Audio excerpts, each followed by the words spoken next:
I wanted to begin by reminding everyone that last fall during the municipal election, when Mayor Ford ran for election, he promised there would be no major service cuts if he were elected.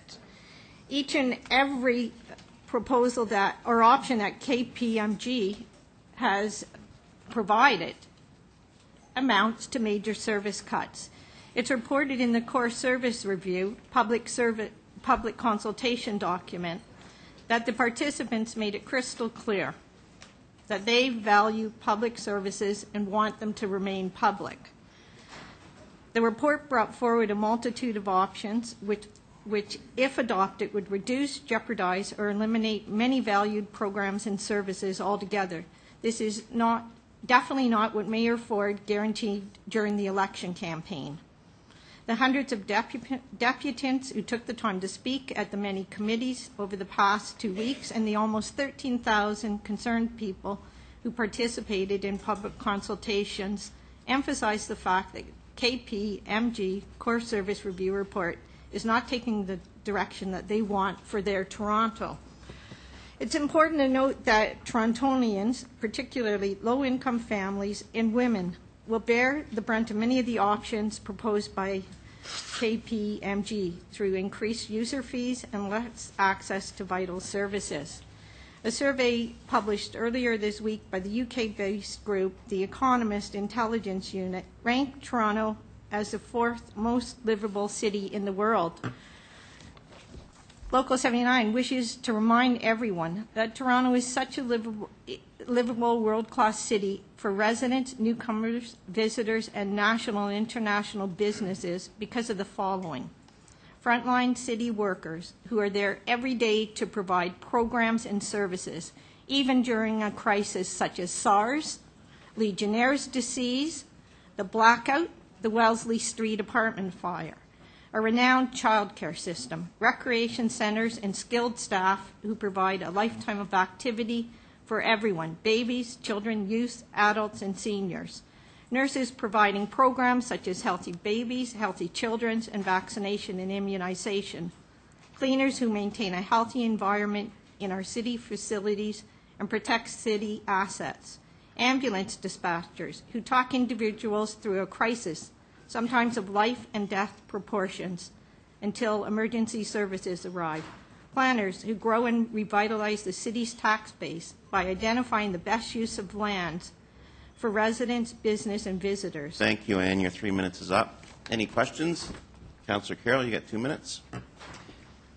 So, Ms. Dembinski, it sounds like we're going to privatize something. Which things should we privatize? I don't believe in privatization. I don't think public services should be privatized. They belong to the public. And I will say that my over 18,000 members are also City of Toronto residents who pay taxes to this city. Thank you. Councillor Davis, you have 2 minutes. Did KPMG consult with you or the union or your members in developing this report? No. Did the administration consult with you to seek any input in terms of the core service review or to date on any of the efficiency studies? No. I had, I will say, I had a brief meeting with the city manager, but not a meeting to consult with us. And I will say that in January, as president of Local 79, I wrote the mayor. And in fact, it was regarding Toronto community housing. I suggested that Local 79 thought that there are lots of efficiencies to be found. And I will say that I worked in Toronto, City of Toronto housing prior to being president. I prepared their budgets. We proposed there were efficiencies if you got rid of all the duplicate services. And did you ever have a meaningful opportunity to engage in discussions about finding efficiencies, either with the mayor or with the senior staff? No. There's also, we heard from 416 yesterday or the other day that there is a provision in the collective agreement for, I don't know, a senior steering committee in which you're to meet to talk about continuous improvement and other matters of that sort. Have you had an opportunity to meet with the mayor and the senior staff as part of that committee? No, I thought after we sent the letter, he would have convened a meeting. So you have no avenue in which to participate in this to give your ideas on efficiencies? Correct. We cannot bring forward. Thank you. Are you willing Thank to? you. Your 2 minutes. Are you willing Yes. to? Thank you. Any other questions? Bring it into committee. Councillor Mammoliti first. So tell us now.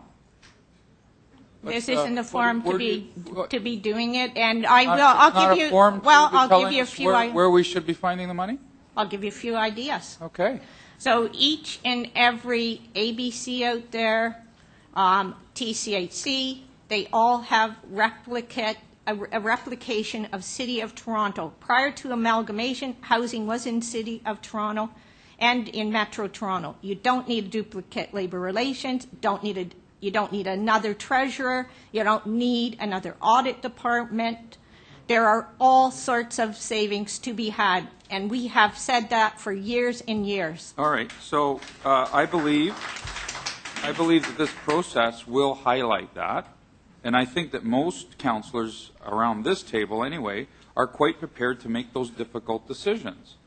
But some of the duplication also would mean your own membership, because you represent those members. So if there is duplication and we choose to get to do away with one, that would mean membership as well. I think we have been through this process previously. I have been through it, and I will say, during former City of Toronto, when the budget chief was Tom Jacobek, we sat down. He worked with the unions. We dealt with issues. We found efficiencies. But nobody wants to talk to the unions. Why don't you commit today, then, to at least write us a letter and tell us where to find those Why don't you commit to meet with us? Why don't actually... Maybe you should sit in a room and meet with us. Some of us are quite prepared to meet with you. I'm not sure that you would like to meet with us.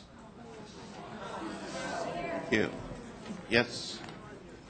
Mr. Budget Chief, you got 2 minutes. Thank you. Are you aware that I've been asking for the longest time to meet with all the unions, and I've been told that I can't simply because if I do, it would be considered bad faith bargaining, et cetera, et cetera, et cetera. Are you aware that I have? Sorry, could you just, that you wanted to meet with all the unions? I said, are you aware that I've been proposing for the longest time to meet with the unions? No. And I've been told that I can't because of labor issues and labor concerns and negotiations, et cetera, et cetera. No. Okay. So I just want you to be aware of that. And my office is open if you feel that you like to approach me rather than approaching you, so I don't offend any kind of labor kind of issues. So is mine. Okay. Thank you. Councillor Barnetti, you have 2 minutes. Thank you, Mr. Mayor, through you, and thanks so much for coming. And I know we've had conversations, and I'm always open to dialogue with you and working with you, because I think that's really the direction that we have to take. And I know that through our conversations, we've talked about different efficiencies, because really this is the forum, and it's the process. And I know you've been through it before, and just exactly what you're saying with Tom Jacobek. And can you, if you were coming to the table, what ideas could you bring forth that would show some efficiencies and elimination of duplication? Well, first off, and I've named a number of all the duplicate LR, human resources, treasurer, is comparable to city managers. But again, I would certainly be prepared to come here. I would be prepared to sit down, this union would. But what is probably one of the most troublesome things is when I hear it bantered around here that we have members sitting around doing nothing. It is, these women in this room today are my members. You don't tell me they're sitting around here doing nothing. They make sure this committee runs efficiently. Well, I will say my membership does not, and I don't want to see anyone going, but my membership does not need 5 layers of supervision instructing them how to do their job. They are self-motivated, they are professionals, they can organize their own work. So there are savings to be had. Thank you. Now we're going to break for 45 minutes and come back